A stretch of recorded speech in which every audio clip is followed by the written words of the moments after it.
Today's episode of Dungeon Crawlers Radio is brought to you by Gamers Inn, your one-stop location for all your gaming needs. Located in Lehigh City, Utah, their fun and friendly staff will be more than happy to answer any of your gaming needs. Just remember, Gamers Inn, it's where adventures begin.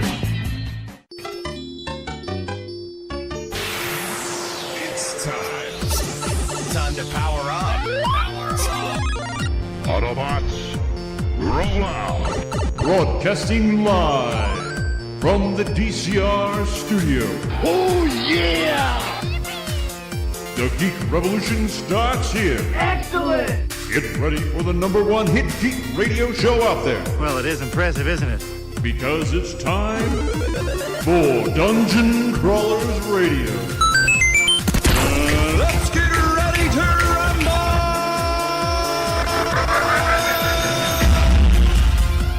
And now, the moment you've all been waiting for. Alright everyone, welcome to another episode of Dungeon Crawlers where we've lost our mojo. We're going to try to get it back. That's right, we went to Comic-Con and since then, it's kind of went to crap. And back. Things have been crazy. Scott got lost in the timeline, found his wife, they did a show. That was cool. I hope you liked it. The rest of us, who knows where we were. But Scott's back, and so is Mackenzie. Hey, look. And, What was that? that was Scott materializing out of the, timeline. Sounded like you got stuck in the ecto goo. Yeah. I can deal with that. I don't know if we want to talk about goo. It's your teleporting sound. Yeah, goo. Goo is just gross. Anyways, Varen is on assignment into the interplanetary planet of... I don't even know what it's called. Unavailable? Ironside? I've got a blowtorch and I know how to use it. I don't know. It's something like that. You can find something welded to your car, you know where it came from? Yes! From Varen. I may have more than one tailpipe. I don't know. I like that one. Anyways, so there's a lot of crazy stuff going on. If you're listening to this episode, you may be the lucky recipient of running out and buying a ticket to The Last Jedi. That's right. Tickets are on sale now. Buy it. You gotta buy it. If you don't, well, then you gotta wait. Well, unless, of course, the servers are down or something like that. You know, it's happened before. It really has. Didn't it happen the last time the Star Wars was released? It did. Or am I Episode... going I crazy? get my ticket before the servers went down. Yeah. They went down. Episode 7 it did that, if I remember right. I mean, to be fair enough, it's Star Wars, everyone loves it, it's exciting, it's crazy, and more than likely it's going to crash. Yeah. I didn't buy mine online, I just went to the movie theater and bought it there because... Old school. Yeah. Yeah, I drove clear into town to get it, yeah. But that's okay. So, pick up your ticket. Maybe I'll do this then. We'll see what happens. What happens with Luke, what happens with R2, because he's my favorite, and the rest of you can suck it, because BB-8 sucks. Yes, I'm going to throw that out there. We're not friends anymore, Wow. Dan. You're back to being a bad nerd. Hey, R2's been around. Not happy today. I love my Now, R2. Every geek cat I am. I love my R2. Yep, see, there it is. Well played. Hopefully, R2 and C-3PO will have a bigger role in this next movie. I hope R2 does and 3PO can just go away. 3PO is such an annoying droid. You need to know that's really navigating a starfield or an asteroid field. You need to know that, Dan. Hey, I like K2SO's answer for that. His answer was perfect. That's how every droid should answer. You know, that's how 3PO should answer. It's high, really high, and leave it at that. I love that. Actually, I think K2SO might be my favorite now. As far as protocol droids, yes. But Astromech still R2. Yeah. But he's dead. I know he is. I know.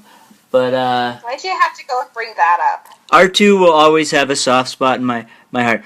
However, I don't know. K2SO is awesome, but HK47 is pretty sweet. You know. I don't know what that means. Oh, he's a droid, protocol droid that Revan from Knights of the Old Republic actually reprogrammed, and he calls all human meatbags. And he's secretly, huh? Like Yeah, Bender? yeah, but this was before Bender. Hold on. What's his name? HK47. Yes, pretty close to AK-47. Yep. And he's an assassin droid that is secretly programmed to... he's a protocol droid that's secretly programmed to be an assassin droid. Yeah. It's kind of cool. Yeah, just like that's interesting. Yeah. So, there's that. If you haven't yet heard the news, or hopefully you're hearing this before the big football game tonight, sometime during the football game, there is a new trailer for The Last Jedi that will be revealed for all to see. Yep. So if it has been released, go online. I'm sure it'll be posted. That's what they did last time. Like as soon as it was posted, as soon as it was shown, they posted it online. Yeah. My only hope is it's not like what they did with Rogue One, where it wasn't really a trailer. It was just this kind of weird thing that had behind-the-scenes shots. I really hope they don't do that again, because if so, I'm going to complain. I'm going to light something on fire. Would you rather have the other movies where most of the movie is in the trailer or most of the movie in the trailer that we see is not actually in the movie? Would you like that better? Then behind-the-scenes stuff, yes, actually. Okay, fair enough. Just because the behind-the-scenes stuff doesn't tell me anything. You know, if I'm going to see a trailer, I want to see something that kind of gives me an idea for the movie. I mean, even though there was a lot of stuff we didn't see in the Rogue One, it still kind of gave me a sense and an idea of the movie. Fair enough. So, but enough that of... means I have to make my Rey costume. Yes, you do. Because I think... But I want Jedi, and then Dan, I want to borrow your lightsaber. But that's or buy my own. But it's the wrong lightsaber. I don't have the Graflex one that she has. That is Anakin's first one and Luke's first one. So that wouldn't look accurate. Why'd you have to go and do that? Because I did. Ha! Rude. Fine, I guess. But you can. As if I needed an excuse to buy a lightsaber anyway. You need an excuse to buy a lightsaber. Now, see, you need one. See, you need one. Yeah, she needs one for Rey, but then she needs one for the Evil Queen because she needs a red one. Just saying. That picture was pretty awesome. That was awesome. Well, they asked me what color I need, and clearly, as the Evil Queen, I needed a red one. Yes. Oh, absolutely. Plus, it totally went with my outfit. I mean, duh. Well, you know, a red blade does look like a red apple, so hey. That's what I need. I need a lightsaber with an apple at the very bottom of the hilt. That would actually be kind of cool looking. I don't know how to respond to that. Live with it, Dan. Deal with it. It's happening. Yeah. It's me, so it probably will. Yeah. All right. You need to do it. You need to show it to Dan and be like, Dan, here's my lightsaber. Deal with it. All right. So let's talk about this. It is the season of Halloween. We've got the cool news out there. I do want to talk a little bit about Halloween stuff, but the biggest thing is, if you're listening to this, we're going to be at the Halloween Expo. Come check that out. If you love Halloween, you love scary stuff, you love decorations, come check it out. I know Reach is going to be there, but more importantly, we're going to be there in our own booth. We're going to be playing old episodes. We're going to have some authors that are going to be coming in and selling books and doing signings. So you'll be able to check out some really cool authors that we know that we're bringing in to say hi. This is my awesome book. But not only that, you can meet us. You can see us. We might even be dressed up. Maybe. Just saying. I plead the fifth. Mackenzie's definitely going to be dressed up. I don't know about the rest of us. It might even be that we're going to be so dead tired, you just might only see our bones. I don't know. We just might be laying around. I am dead tired. What's your point? Yeah. So, check that out. What else? I mean, should we talk about Comic-Con? Because we were there recently, and I know... Let's talk about Comic-Con. All right. You want to start then? Or McKinney? Well, I saw Christopher Lloyd. That was exciting to me. I saw the guy that played Teal'c. I always forget his name. Christopher Judge. Christopher Judge. Yeah, we've interviewed him in the past. Yeah, great guy. Yeah, very nice guy. Very well spoken. Very nice guy. Christopher Lloyd, though, I have to say, is starting to look very, very old, and he may need to go to the future to get a chemical pill and get a few years taken off. Yeah, he's getting up there in age, and I think his prices on this last Comic-Con kind of showed that. Yeah. One of my buddies who he gets a signature every single time was saying that he was amazed at how much the increase was. I don't have those numbers right in front of me, but was it so it went up or down? Oh, substantially up. Oh, okay. Well, it probably went up because he's been appearing in a lot of things. I know last season he was in The Big Bang Theory. He was just recently in Dan Wells' I'm Not a Serial Killer. He's been in a lot more things lately than he has in the past, so that may have kind of jumped the prices up. Or it could just be that the prices are going up at Comic-Con. I've noticed that. The photo ops and the signatures don't seem to be as affordable as they used to be. I agree. Now, I understand that they are bringing in some more well-known names, some higher, some more relevant people, but it's kind of expensive. It has been. I mean, it's more affordable to go in a group, get more people in there to get it. I mean, the John Cusack photo op that I jumped in was awesome, but it was $100. I mean, I have to really ask. I mean, there's some people I know that have to do 7 or 8 of these photo ops, and it's like, if it's $100 a pop, where does this money come from? Because I definitely don't have it. And that's on. It all depends on where you want to spend your money, where your priorities are. Yeah, I know. I mean, for some people, like for me, hey, I'm willing to pay the money to be able to meet Ernie Hudson, because since I was a kid, I've been watching Ghostbusters and Ghostbusters 2, and the chance to be able to stand next to him and maybe even shake his hand and say, hi, how you doing, and get that photo, yeah, that's worth it to me. Yeah. You guys had the chance to be able to meet Mark Hamill, which, that's that's Luke Skywalker, that's one of your heroes. Amazing actor, the Joker in the Batman animated TV series, like, he's incredible. Yeah. And to be honest, that one is expected to be that high, at least in my mind, because fresh off of Star Wars, coming right back, he's still really relevant in geek culture because of the Joker, because of the Trickster in The Flash. He had just recently been in The Kingsman, The Gold Circle. I mean, he's still fairly relevant, and he's a huge name. I mean, that makes sense. And I know Ernie Hudson. I can't judge. I spent like $150 for Chris Evans.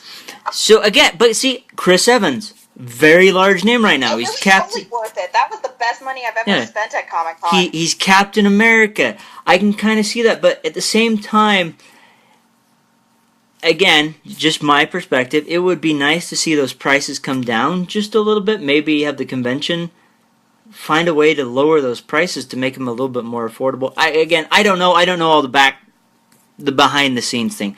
I'm just saying that without knowing that knowledge. There might be other stuff that plays a factor into that price. So that's just me spouting stuff out without knowing all the details, to be honest.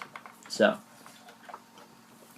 but overall, I mean, it is cool. That is one thing, they have kind of brought in a nice plethora of guests. We have a lot of repeat guests that have come back. So there's always an opportunity. There is billion come back. Yeah, but at the same time, I have to wonder, with us having 2 conventions a year, when is the burnout or the tiring going to happen? When is it going to be too much? Just because, as great as it is, let's just make it a huge celebration we have once a year. That way, we can save up our money, the anticipation builds, and then we just have a huge party that is Salt Lake Comic Con. Because it is a little rough having two conventions, in my opinion. Absolutely. Actually, I'm standing right there next to you. Like, I feel like it is. It is going to be a burnout. I can't handle that many conventions. Like, as far as for taking time off of work, personally. Yeah. But some people love it. Yeah. No, and I agree. They do a great job. Don't get me wrong. They do a good job. They have a great lineup of panels that are informative. You can find anything from about geek culture to writing to fun game-type panels to meeting the celebrities where they talk.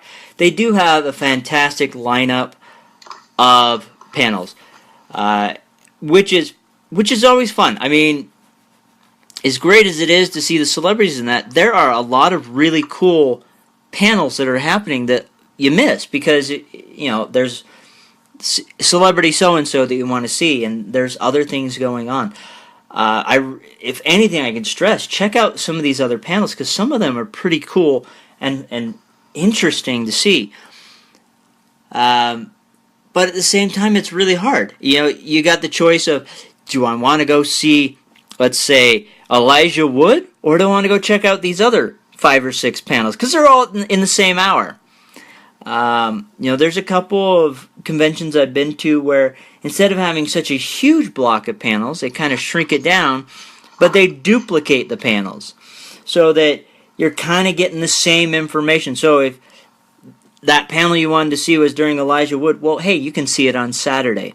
I know that's kind of tough because even then it's not going to be quite the same because people are going to say different things. So I don't know. It's a tough thing. I can see where you're coming from, but at the same time, like, they have to keep things moving. Oh, they do. They do. And don't get me wrong. They do a fantastic job with the panels. I can't stress that enough. They have a fantastic lineup of panels. So, the vendor floor. My favorite panels have been whenever they have the face-off people from the sci-fi series. Yeah.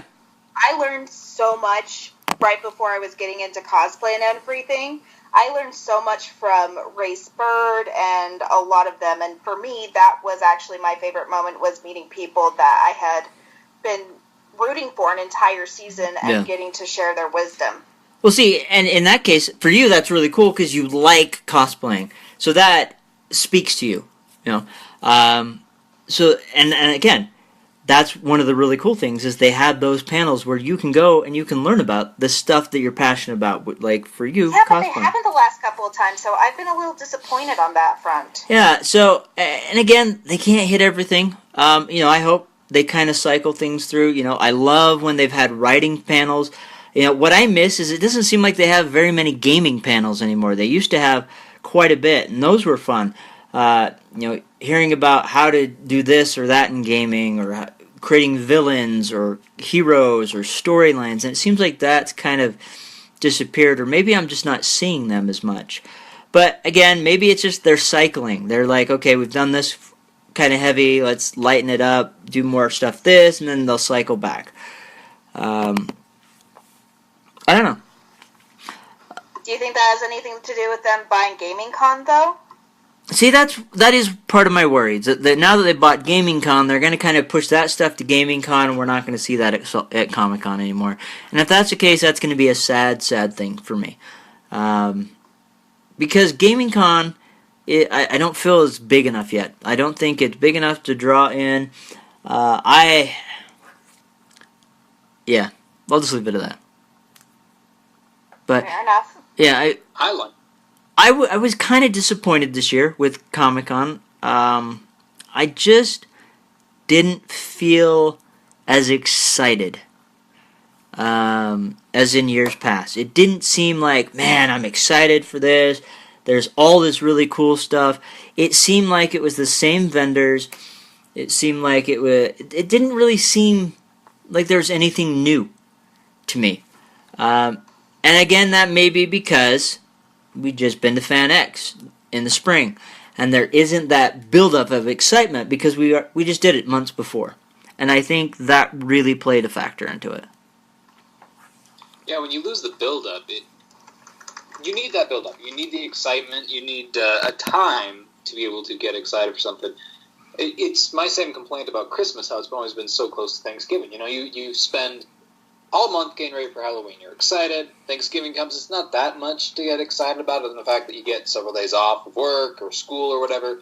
But then you have all this amazing food, and then as soon as it happens, Christmas starts, right? The season. It's not even. And I mean, you have barely enough time to be able to enjoy it before it's over. Like, I think we need an extra good half a month worth of celebrating Christmas. well, I mean, it's not even that. It's like as soon as you finish Thanksgiving dinner now, it's like, oh, Black Friday sales. I mean, companies keep going earlier and earlier. I mean, I think this last year, I remember they were opening at like 7 o'clock. Some stores were for Black Friday stuff, and it's like, my food hasn't even digested enough yet. Come on. But, yeah, I agree. I think we need, again, it's just our voice. They're going to decide what they're going to decide, but I think we need a year. I really do. As much as FanX is cool, I think we need a full year so we can get excited, we can save up, and we can say, all right, it's Salt Lake Comic-Con time, let's have fun. Because, and again, with FanX and then Gaming Con, I feel like it might be too much for us. But that's me. I would have to agree. I mean, I think I'm getting to that burnout stage that you guys were alluding to. Yeah. I mean, it's just, I don't know. I think it's inevitable. I mean, I think we're going the same route with, like, superhero movies. Eventually, we're going to get burned out of them. There's going to be a point where it's like, okay, I want to see something new. I want to see something different. But when does that point hit? I don't know yet. I don't know. I know as a business, they want to do as many as they can to bring in money. As a business model, they're doing fantastic with it. That's awesome. They're a great. Don't get me wrong. They put on a great show. They definitely do. I just wonder when it's too much for fans. That's all. So, yeah. Maybe that's something we can put out as a poll, asking if people are starting to get burned out or not. Maybe. So let's do that. So along with this show, we're going to put out a poll saying, hey, Salt Lake Comic-Con. Or we won't even just point out Salt Lake Comic-Con. We'll just say, is 2 cons in a year too much? Yes or no? I mean, because... Well, in the same location, you've got to also say... Yeah, in the same location, yes. We have New York Comic Con that just barely let out. We have San Diego Comic Con, which always have their own exclusives. And I think that would also make a difference if Salt Lake actually had exclusives. Yeah, I mean, in the past they kind of have a little bit with, like with Pop. They did have a couple times they had some exclusive Pop figures. But I agree. If we had some exclusives, that would definitely help. I don't know. It seems like in the past we've had some pretty big companies come in. Like there was one year we had Kotobukiya come in. We've had Pop in there. We've had Ultra Sabers.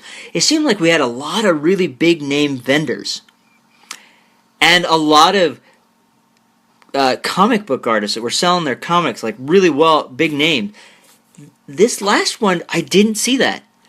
The Pop booth, there was one there, but they had really weird stuff like Ronald McDonald and stuff like that. Nothing I would want to get, and it didn't look like they had the normal Pop figures. It didn't feel as awesome as it has in years past. And, yeah, I didn't see Kotobukiya there. Ultra Sabers was there. But, again, I didn't see anyone else. It seemed like the same olds. Frankly, Dan, I'm surprised that Ronald McDonald doesn't do it for you. Yeah. And then, and the weird karaoke thing in the Subaru cars, I'm sorry. That was dumb. I'm going to throw that out there. Dumb. Dumb. Maybe other people loved it, but I hated it. I tried to avoid that because people like to think they can sing and sometimes they can't. And they should leave it that way. Anyways. hold on. Dan. I think we need to verify if you just don't like karaoke or if you didn't like how they did the karaoke. I don't think it was... Okay. I don't think that was the venue to have karaoke at. You know, they were doing an after-party thing and stuff like that. That would be a perfect place for it. But in the middle of a convention floor, I think was a bad place to do it. Weren't they trying to be like James Corden or something? I don't know. I think it was just weird. Yeah. I'll just leave it at that. I'm just going to gripe too much. Okay, anyways. I think we're out of time. We're definitely out of time. We've gone over. Get your tickets for The Last Jedi. If you haven't... And for go ahead. Halloween Con. Or Yep. Halloween Con? Or Halloween Expo at the Sandy Expo Center. If you are in Salt Lake or Utah, in the area, come check that out. And then we'll catch you soon. We'll see you next time. On the flip side, I'm off to get my Jedi tickets. Yay! Now I gotta stop this recording because it won't stop.